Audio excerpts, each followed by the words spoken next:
wasn't going to be here today, right? That was her whole point.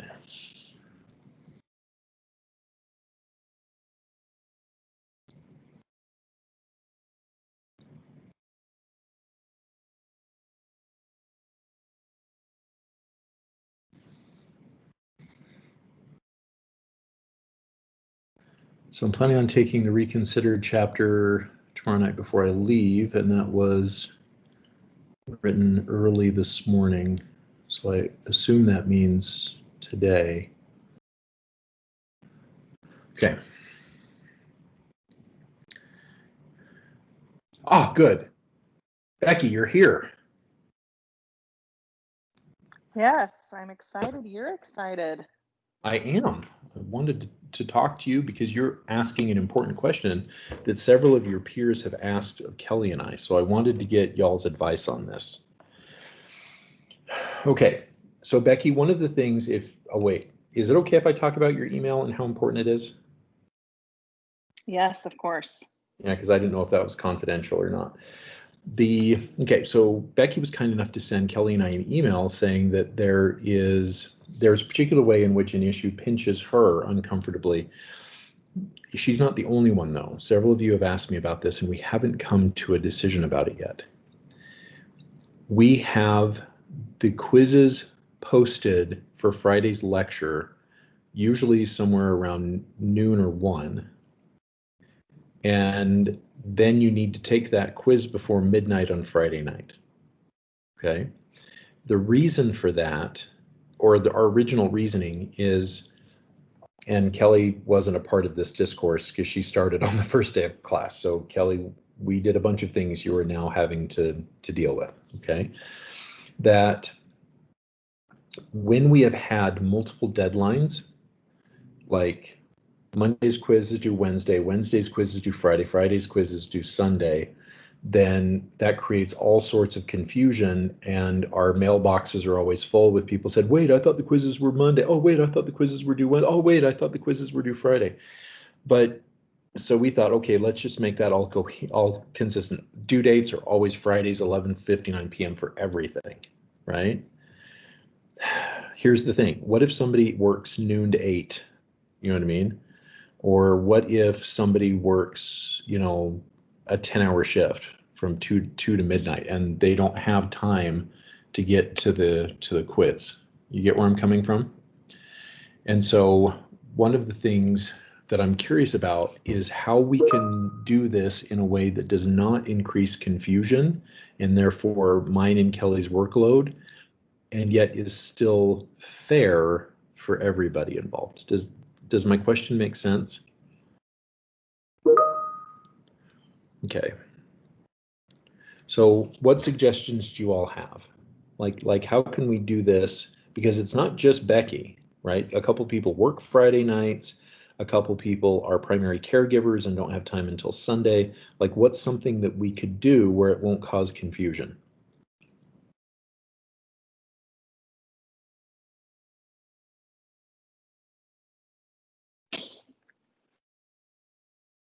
I don't know if this will fix the issue or cause more confusion, but I mean, maybe have the due date be Sunday night. But I mean, my email stated like I was fine with Friday night. I just wanted, I couldn't remember how the percentage was docked and if it would still be available for me to watch, by Sunday. So, I mean, I don't have a problem. Oh, no, and Becky, I need to be very clear. I'm answering a different question than the one you asked, but the question you asked touches on a series of questions that many other people have had. Does that make sense? Yes. So I appreciate what you're asking, and I think it's important. At the same time, though, I'm still wondering, okay, how's this for a possibility? That we will still have the videos posted for this class on Friday, and Kelly, is there a way to have it open until Sunday? The Friday quiz is open until Sunday? Okay, I can see your lips moving, but I can't hear you, so I'm going to insert my own words into that. Yes, Matt, and I will make you cookies. There we go. Wow, I was right. I had no idea. Okay, it was just hoping I was right. Okay, so let's try that and see if that helps. Again, that doesn't help you though, Becky, because you're gone all weekend. But yeah, you can still watch it. The videos, I think, are viewable in perpetuity. Sunday's fine. I'll be back like Sunday afternoon, so that's totally doable. Okay. Now, Maddie Lund has a suggestion. It's more of a related question, actually. I was curious. So there are times that I am here for the like synchronous class, and there are times I'm not.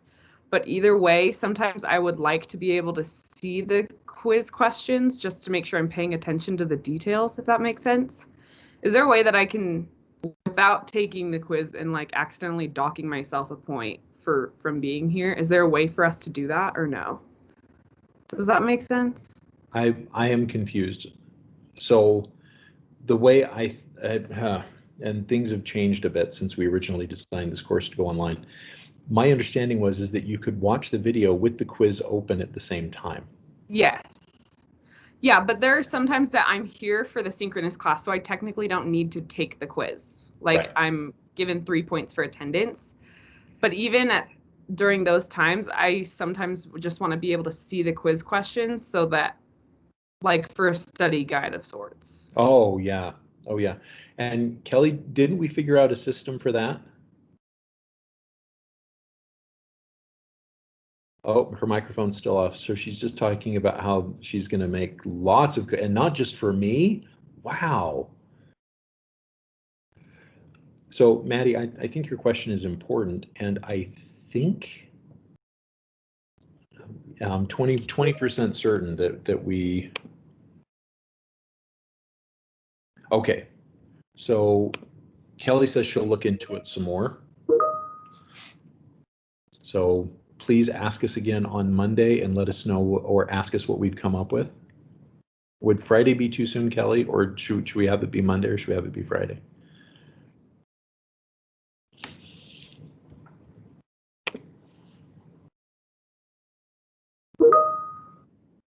Okay, Friday's fine. Okay.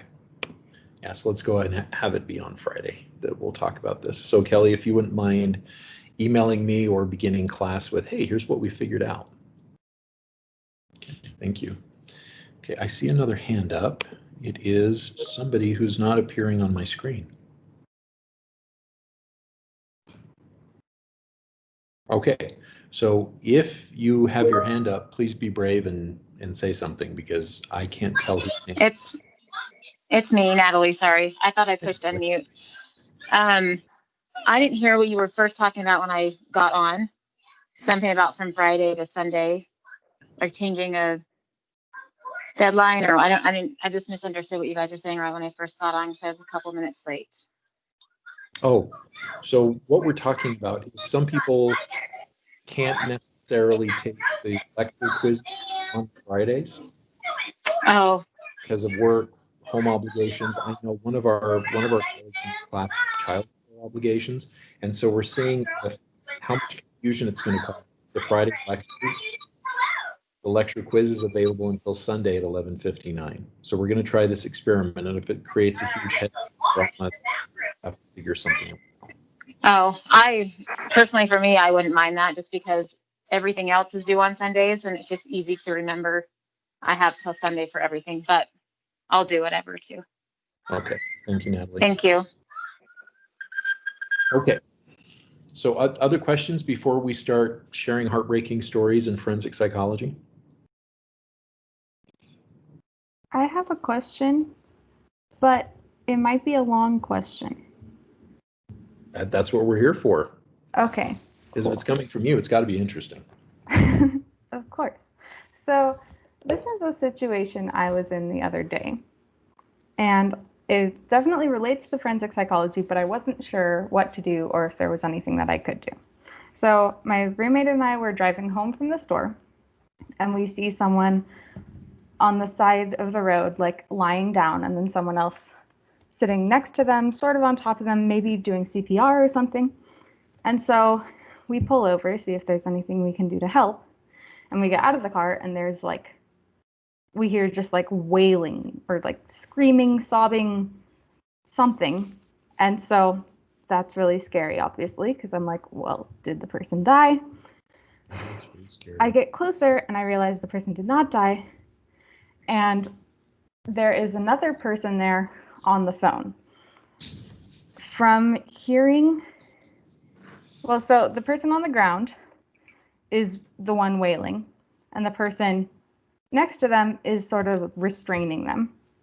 And from hearing the conversation on the phone, I figure out that this is a patient from a nearby mental facility on the ground, a facility worker who is restraining them. And then the guy on the phone doesn't seem to be related to them at all and is calling 911. Meanwhile, the facility worker is saying over and over again, sir, no, don't call 911. I have it under control. We don't need to get the police involved. And the guy is hearing this, but still calling 911. And so as I approach, the patient on the ground sees me, gets more agitated that someone else is coming near. And so obviously I don't want to get really close. And my presence is agitating the patient. And I recognize I have no training to like help the situation, help de-escalate the patient or whatever. But at the same time, I'm worried about the police getting involved because while I recognize the police are trained to help ensure safety in lots of ways, I am not always super sure that, or super certain of their ability to de-escalate situations with mentally ill patients. And so I didn't know what to do. I was debating whether to stay there to be just like a bystander in case the police were coming. But at the same time, we see that I'm agitating the patient just by being there. So what should I do? And when should the police be involved in situations like that?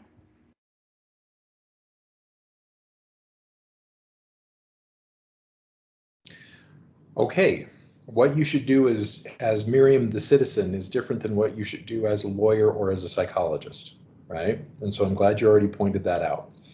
That as a psychologist, you would perform a mental status assessment on that particular patient or with that particular patient. And in Unit 2, we'll talk about psychological assessment. So you, however, are not the psychologist for this particular patient. Therefore, that is nothing that you are, it is unwise for you to do an assessment on somebody who's not your patient, right? And ethically, it's a pretty gray area. So therefore, what should you do? Well, one is stop agitating the patient, right? That's common sense. You already pointed that out.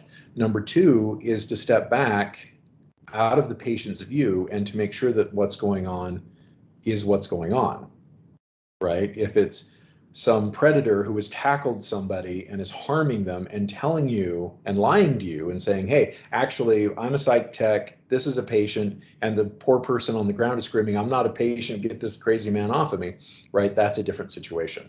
Now, in terms of whether or not to call 911, that is a very important question. And I'm aggrieved in our society that it has become an important question. So I don't know if you're responding to this case in particular, Miriam, but if you guys remember last week, a mother was having a hard time restraining and helping her 13-year-old autistic son. And she called the police thinking the police could come and kind of scare him into conforming.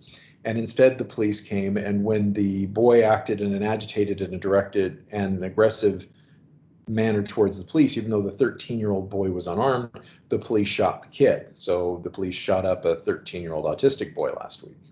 So therefore, we get to wonder, is calling the police the best thing to do?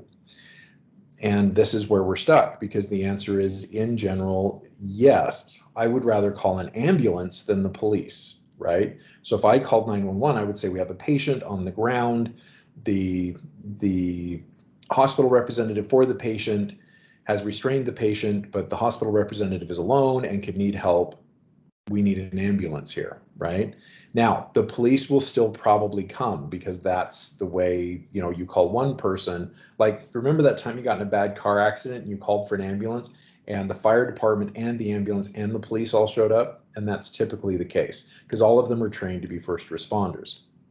So yes, you unfortunately should call, and unfortunately we have to trust that the officers will get one of the competent officers, which thankfully is the preponderance of police officers, right? That the majority of police officers actually handle crises decently to extremely well. There's a minority, a small minority, who escalate crises. And so it's still ethical to call the police, and you're ethically encouraged to do so. At the same time, though, I want to validate your trepidation. You hope you don't get that, you know, 10, 20% of officers who will make the situation worse, that instead you'll get the 80, 90% of officers that will help. Okay. So thank you for that question. It's important and very apropos to what's going on in our society today. So faith in the police is at an all-time low in the country. Some of you may want to research that for your major argument paper. How much do people trust the police today, and why has that changed over time, right? That would be a very controversial topic to bring up and on point to your observation, Miriam. Okay, other questions? What other questions do you all have? I have a question. Please. So, and it just might be me. I'm wondering if you have like any tips in regards to like preparing for the reading quizzes. I haven't been doing as hot as like I want to, and so I'm thinking that I'm taking notes on the wrong thing or something like that. And I'm wondering what like you or what anyone else might suggest for that. I will happily give you my suggestion, and then other people can add their suggestions. So here is Draper's list of suggestions. Then for those of you who have some ideas, please share your ideas too. So one is, if you're summarizing the main idea of every paragraph, and it is actually the main idea of every paragraph in your reading, you are taking notes on the right things. Okay.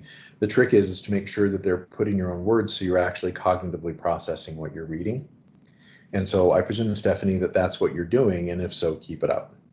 Right? Because when it used to be in this class back when we had so backing up, as you all know, the university no longer allows faculty to have volunteer TAs. And when I approached the dean and I said, okay, so here's the way my courses are structured, and they're structured around needing volunteer TAs, his response was truthful and very painful when he said, if your classes are so demanding that you need a volunteer TA to help with the class, then you need to simplify your courses. You need to change your courses, were his exact words. You need to change your courses. So we did. But one of the things that used to be offered in this class were called self-directed study guides, where if you took detailed notes in your own words of what you were reading, then those would count towards your quiz points. It can never go over 100%. But let's say you were in a 5 out of 10 on a quiz, but you did a 100% awesome self-directed study guide, you get 100% of the leftover points. So if you got a 9 out of 10 and it was 100% self-directed study, you got 100% of those points, right? Which is 1 point. If you got a 3 out of 10, but a 100% self-directed study, you get 7 points. But in a class this size, that's extremely labor intensive, so we weren't able to do it this semester. I would still encourage you to do it, because the reason why that was an option is we researched it heavily for 2 years, 2 of my colleagues and I, and we found that people who write detailed self-directed study guides, even without getting the points, the bonus points, do much better on the quizzes than people who don't do self-directed study guides. So please continue to do those. Number 2 is, Stephanie, I know how smart you are, and I'm wondering if it's a possibility you're overthinking the questions, because that's something that smart people do. It used to be believed that smart people would just do extraordinarily well on multiple choice tests, and often they do.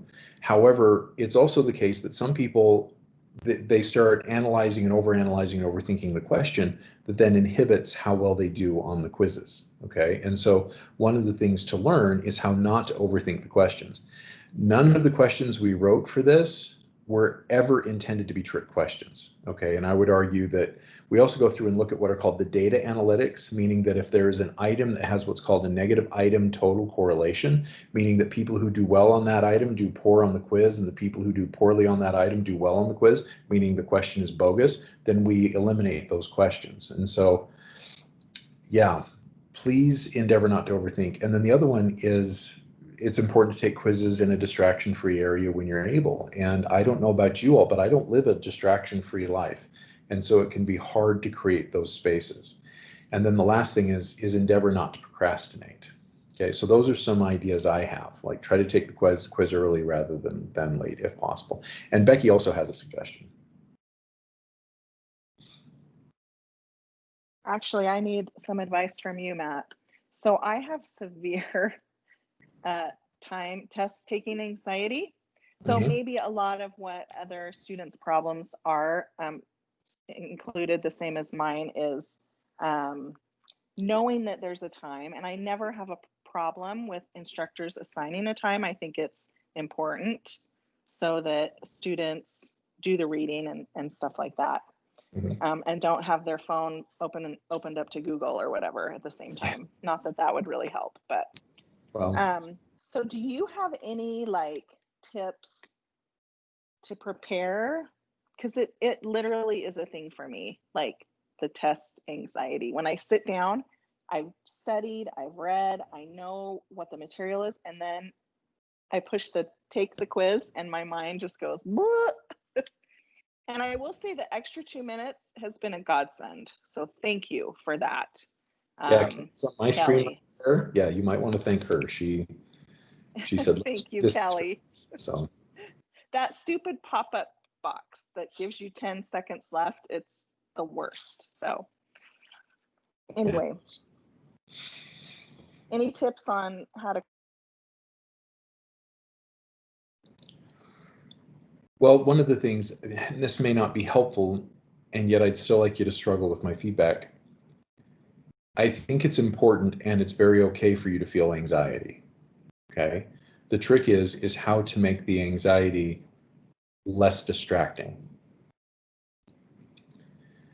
So there are methods that other students have employed where they'll do mindfulness exercises, breathing exercises, self-affirmation exercises, etc. And they'll take that into the quiz. One of the things that was very helpful for my sister, I don't know if anybody's available to do this for you, I hope your sweetheart is before she would take the quiz, like you, she would always be very well prepared, and she would ask her husband to just sit and hold her for a minute before she would take the quiz. Because oxytocin decreases our stress response, not just while we're getting a hug, but actually has a ripple effect of deadening stress throughout our day. And so it's not a huge difference, but it's enough. So she would come prepared, she would, breathe, she would do her meditation, and she would get a big hug before she took her quizzes. And she was still anxious and it wasn't pleasant, but her scores went up. Okay, so she was better able to manage her anxiety. The other thing, Becky, I know how smart you are, so I'm also wondering if you also overthink things, and that's why the quizzes take you so long.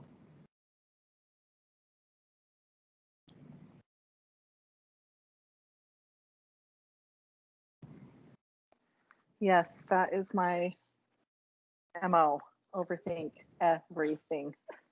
Yeah, I once had a therapist tell me, she looked me right in the eye and she said, if your IQ were 40% lower, you'd be 100% happier.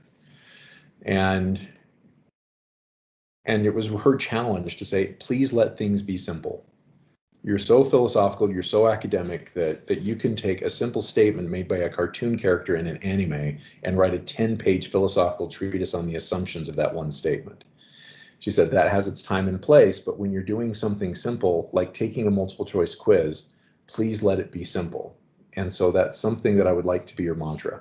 Matt's not trying to trick me with these questions. He's trying to be straightforward. He's trying to just check, hey, have you read? You basically get the concepts. That's it. We're not, trying to play games, etc. And when we find gamey questions, we tend to delete them. And I think we got all of them out.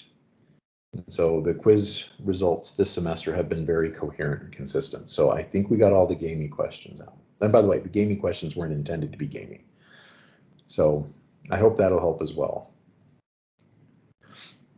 Now, I can see what Mark is thinking. Mark Fredrickson here is going, wait a minute, hugs increase oxytocin, which decrease the stress response in the moment, and over time, we should have like a service to call, hey, I need a hug, and then a lovely, trustworthy person who's warm and fuzzy shows up for 20 bucks, they give you a nice long hug, right?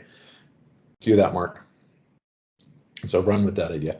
Actually, a colleague of mine who's a former therapist, she surrendered her therapy license because she would hug her clients, and her clients didn't complain, but her colleagues did, and it was G-rated. She's never had sex with any of her clients. She actually opened a snuggle service where for $100 an hour, you can come and snuggle, and it's G-rated. There's no genital touching. She is modestly dressed in flannel jammies, and you're welcome to come and lay on the couch and snuggle and watch your favorite sitcom with her. She makes a lot of money, right? So hopefully you all have somebody, a friend, family. Carly, Cassidy may not be around, so she may not be able to hug you. You know what I mean? Oh, there she is. Oh, there we go. Lessen that stress response. And so, by the way, these hugs need to be 20 seconds or more long to really get the oxytocin effect. So 60 seconds is metal.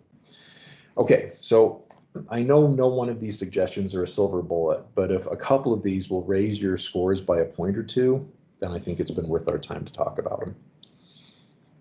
Okay, so thank you, Becky. So other questions?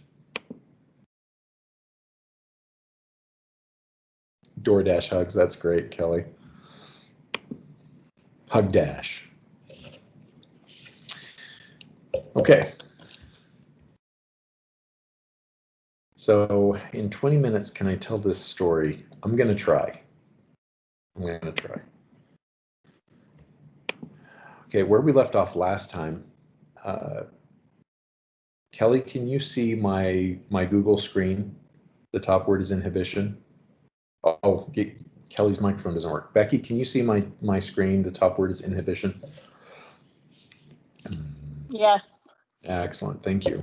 So one of the things that we get to struggle with as psychologists is the different assumptions of truth that go on in a courtroom, right? As psychologists, we tend to believe that truth is the coherence of research results, that it's pointing to something truthful, right? Whereas in law, if you remember, it is the whichever champion wins is right? Might makes right. So if your lawyer's better, then it doesn't matter what you actually did or didn't do, your side wins. So it becomes quite a challenge to reconcile law in a scientific sense with law in a legal sense. And sometimes they contradict, as I'm sure you can imagine. So quick case study. I met Marcus, it's been about 6 years ago.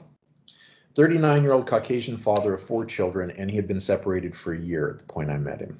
His daughters, at the time I met him, were 16 and 13, and his sons were 10 and 7. He was separated from his wife for about a year because of repeated evidence and then final proof of adultery on part of her. So her name is Janine, okay?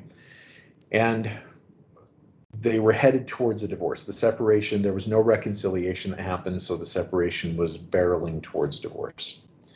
And by the way, the proof was Marcus showed up with flowers and jewelry, etc., on their wedding anniversary, surprising his wife in her corporate office to find her performing fellatio on a junior colleague.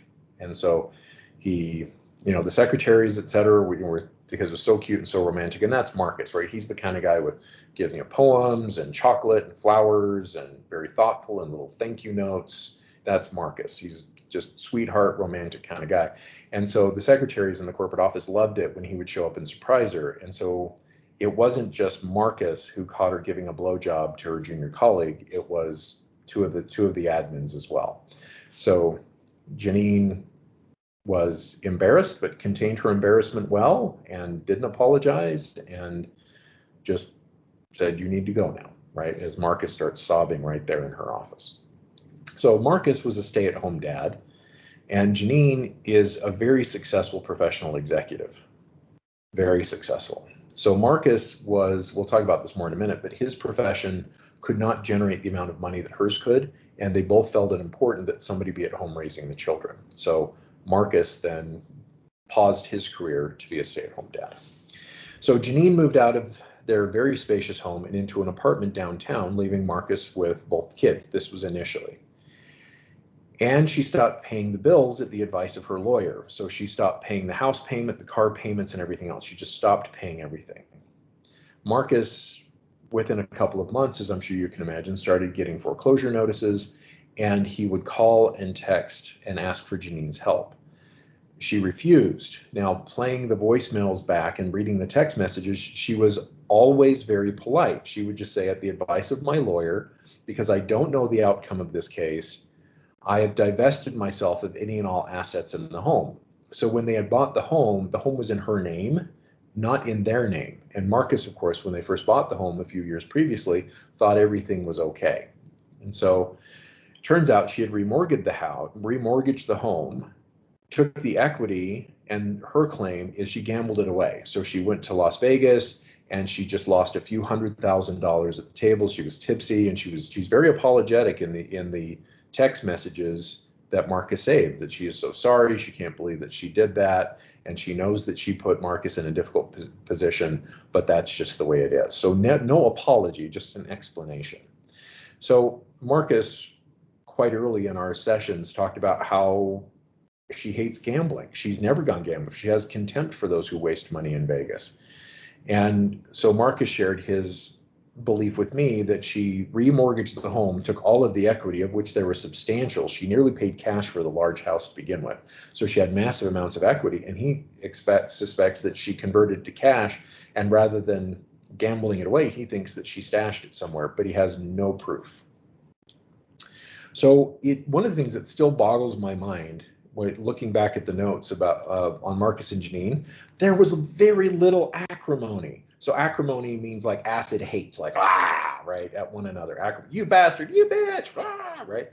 That's acrimony. And there was very little visible acrimony in their communication. It always remained civil. Their text messages remained civil, their emails remained civil, and from what I understand, their phone calls remained civil. So Marcus, even before the foreclosure notices started coming, started looking for a job, but needed to find one that didn't interfere with his children's schedule.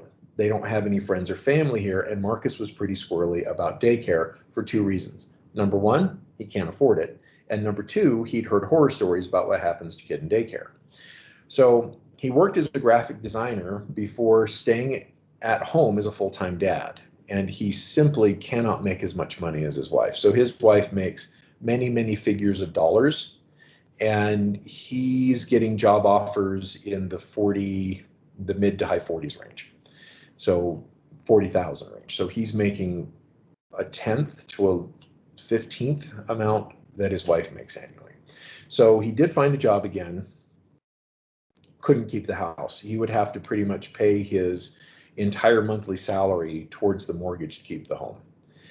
So he sits down with his kids, and the teenage girls, his two teenage daughters, are very upset and very vocal in blaming their father, that you need to get a better job. Why are you a graphic designer? And he would still try to speak respectfully to the daughters and say, I didn't design, I didn't set any of this up. At the same time, though, Marcus refused to ever speak ill of his soon-to-be ex-wife, Janine, in front of the kids.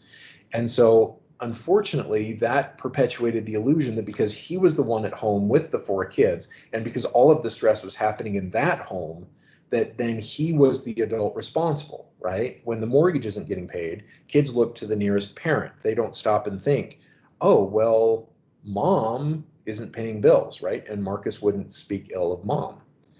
And so everything was dad's fault. So seeing the text messages from his daughters, they started off worried, and within a few months became rather disrespectful.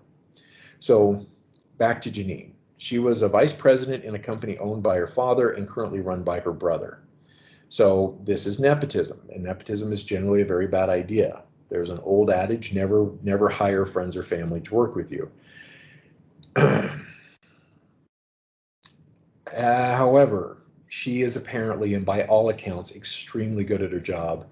And because of her efforts as the as the executive over marketing for this particular very successful company, she and her brother were able to collaborate and actually grow that business substantially. So the other thing is her job also required frequent travel. So when Mark tried to save up, Marcus, at the advice of his lawyer, he was much later in getting a lawyer than she was, is keep all of this data and keep track of this. Well, Marcus then too late began gathering data for his case, but she traveled a lot. And that was where the original intimations and hints of adultery originated, is the suspicious texts and emails she would get after she'd been out of town. So Marcus advocated with his lawyer for full custody. And for quite a while, Janine said that he could have it. For the first 9 months of their separation, she's like, you know, you maintaining full custody of the kids is in the best interest of everybody. And then kind of at the last minute, she went quiet. And then right as they were filing for divorce, she reversed her position. So, whew. Marcus argued he was the better parent, but he was still open to shared custody. Janine's lawyer got nasty and made claims that Marcus was an unfit parent psychologically. Now, Marcus did have a history of depression, but had not needed treatment for 6 years by the time we met. Now, keep in mind, this is with the huge separation, the huge conflict building in their marriage around hints that she was unfaithful and the stress he was dealing with. He was coping with it extraordinarily well. So even after he caught her giving a blowjob to one of her junior colleagues, he still demonstrated shockingly good coping skills. I don't know how many of us who don't suffer from chronic depression could have handled it as well as Marcus did. So Marcus originally met with me so I could do an assessment on both of them. So it was actually Marcus's lawyer who contacted me. I met Marcus first, and then I met Janine the week later. So Marcus is chronically dysthymic, minor elevations on masculinity. We'll go over some of the assessments later. Interestingly enough, even though he comes across as very compassionate and kind. Strong introvert. He's authoritative in his parenting style, meaning although he has a lot of rules, he's also very affectionate with his kids. So you guys remember, authoritarian is lots of rules and lots of demands of obedience, but very low affection. Remember, authoritative is high affection as well as lots of rules. And so strong introvert, authoritative. Janine, mostly euthymic, minor elevations on hysteria and hypomania, strong extrovert, and a very laissez-faire parenting style. She hugs her kids, loves her kids, gives them fancy gifts, the latest tablets, the latest Xboxes. Mom doesn't have any rules. She's never been the enforcer or giver of rules. So the psychological law is that both Marcus and Janine have personalities that can make for adequate parenting, but Marcus's parenting style, per many years of research on parenting and child outcomes, is demonstrably better.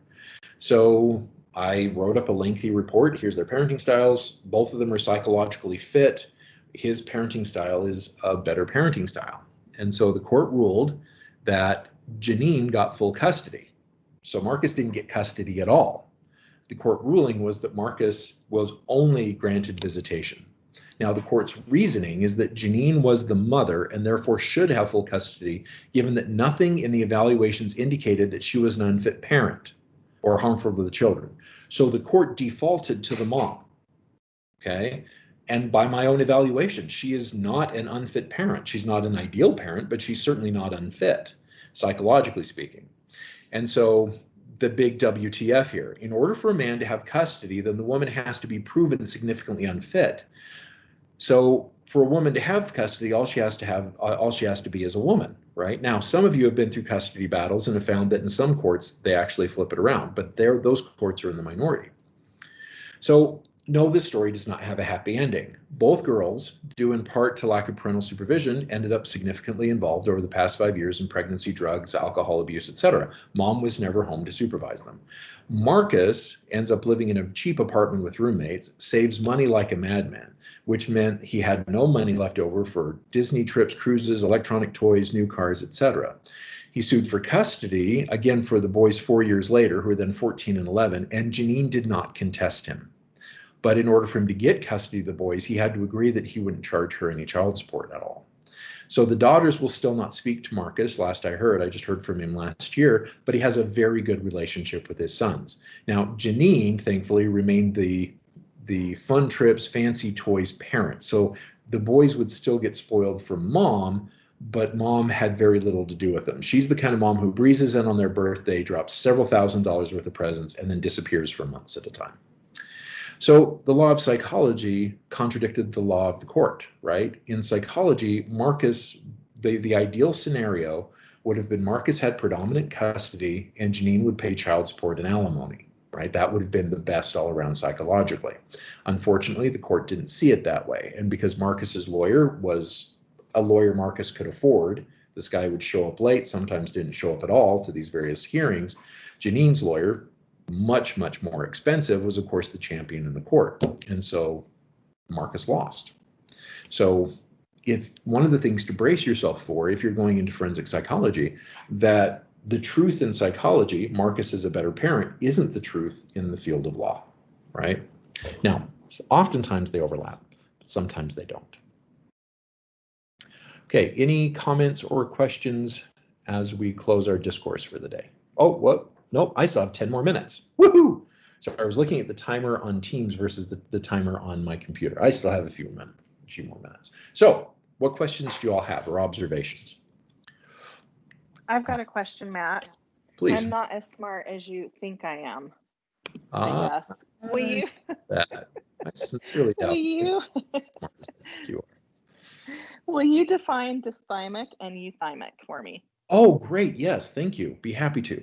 So, okay. So we're talking about affect, meaning externally observable emotion. So let's say somebody who is, so here is average emotion over the course of a lifetime, right? It's neither positive, happy, or sad emotion, right? It all comes out to zero. Euthymic would be you have more positive feeling. You're expressing more positive feeling. You're more upbeat. You're smiling a little more. You've got a little more energy. That's euthymic, right? You come across that everything's okay. Maybe you're in a little bit of a good mood. Okay, so that's euthymic. Dysthymic is, so picture on a 10 scale, euthymic would be +1 to +5. Okay, with 10 being laughing orgasmically to the point your face hurts, right? So 1 to 5 is euthymic. Dysthymic is -1 to -5. It means you're kind of blue. You're kind of quiet. You're not giving off a lot of energy. You got a little case of the blues, or at least that's what it seems to an external observer, right? That's dysthymic. So dysthymic means you're not catastrophically depressed, right? -10, but you're a little blue. You're a little down. So that's dysthymic. And so there's even a disorder in the DSM-4, for example, called dysthymic disorder. That's for people who aren't catastrophically depressed, but they're always just a little down, right? They're like Eeyore in the 100-Acre Woods, just, everything sucks. I suck, you suck, everything sucks, right? That's dysthymic disorder, right? They can still get up, they can still go to work, they can still tend their kids. They just got a bad case of the blues that never seems to let up. So that's dysthymia. So Marcus comes across as dysthymic. He comes across as about a -2, right? He's just a little blue. He's a little down. He's a little quiet, a little sad, but not in any way crippled or disabled. He still functions at extremely high standards extremely well, both with his kids as well as at work. Whereas Janine comes across as extroverted, positive, upbeat, like the kind of person that you want in charge of a new marketing campaign. She's got a great handshake. Her $500 to $100 Manolo pumps look bomb on those calves, like her game on point, right? She just comes in and she's got positive energy. She's forward directed. She makes direct eye contact. She speaks at a higher cadence and a higher tone. And so that is euthymic in affect. So does that help, Becky? Yes, thank you so much. You're welcome. And I see a hand from Kenzie. Can you hear me? I can. Okay. I just had a quick question about, it was Marcus, right? Mm-hmm. So you mentioned in the middle of the story that he suffered from depression and that he hadn't been on medication or receiving any sort of therapy for it for the last 6 years. But was he on medication before, but then learned coping mechanisms and things like that so that he wasn't on medication, or was he never on it? Marcus had never taken medication, and I'm sorry if I mentioned medication. I don't know. Marcus- Maybe I just misunderstood what you said. I think I used the word treatment. Oh, treatment. Okay. I hope I used the word treatment. But Mhm. so yeah, he had sought psychotherapy for chronic depression some years before and had really developed some pretty impressive coping skills. Yeah. So therefore, he exercised those coping skills to great effect to the point where he could handle things like catching his wife having an affair and not totally fall apart as a father. Right. He was obviously not happy and it was extremely stressful. He had the Mhm. coping skills to get through it, which is why I think that Janine's lawyer was a dick, right? Serious. Because he was diagnosed with depression before, therefore he's an unfit parent. I'm like, that was 6 years ago. They're using that against him out of context, so that's awful. Yeah, that's what those champion lawyers do. Great fighters. Yeah, Thank you. you're very welcome. So what other questions do y'all have?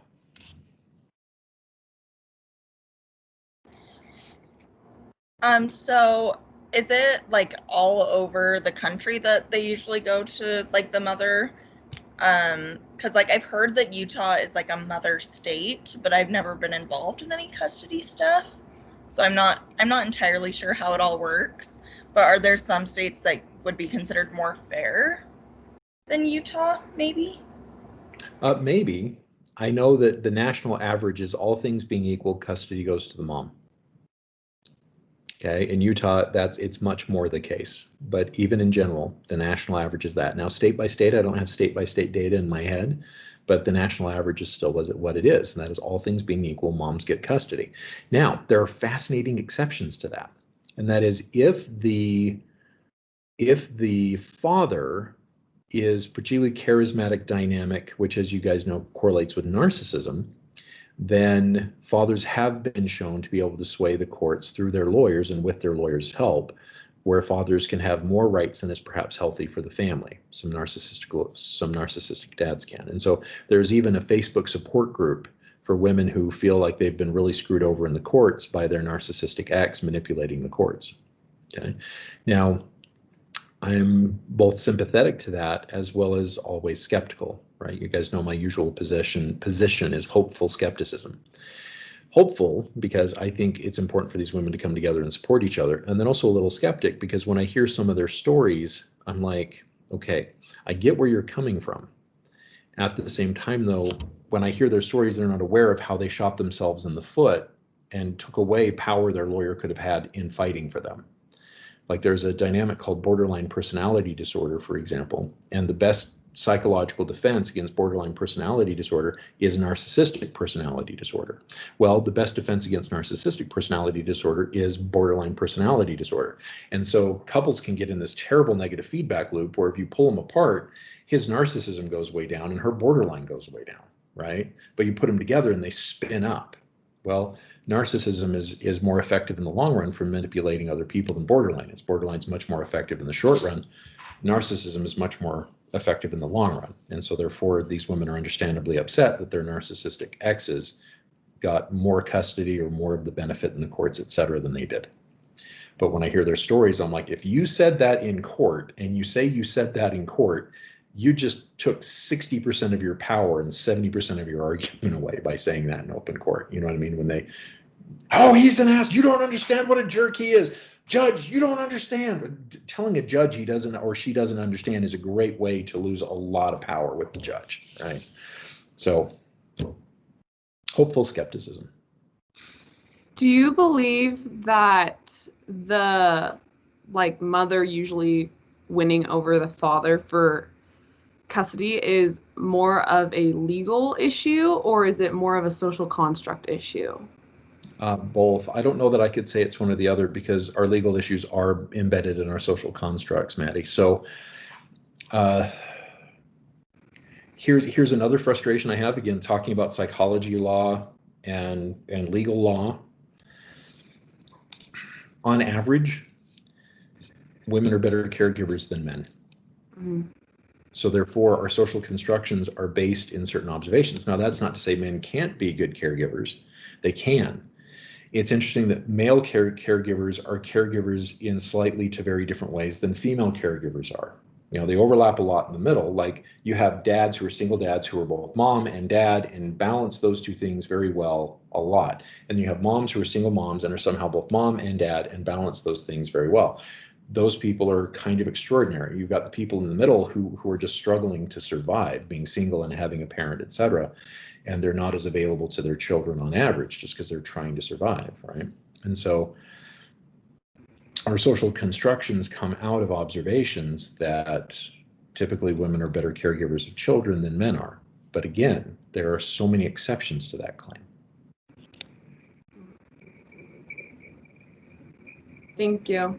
You're very welcome. Like if you're curious, take the Psych of Sex and Gender class.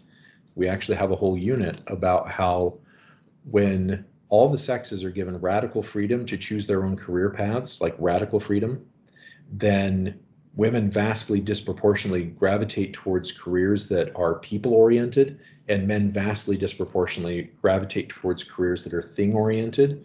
And we see the same thing in the home. Like when a kid is hurting, mom will go to the pain and to comfort, etc. Dad will go to solve the problem, right? Well, if you tripped over that brick, I'm going to pull that brick out, right? Not here's a Band-Aid, here's hugs for the boo-boo, etc. Now, both are effective caregiving, but in different ways. And so, and of course, there are the interesting people in the middle who are men with people orientation and women with thing orientations. Usually they have mixed object people orientations. And so they're in a little bit of the minority. Kenzie.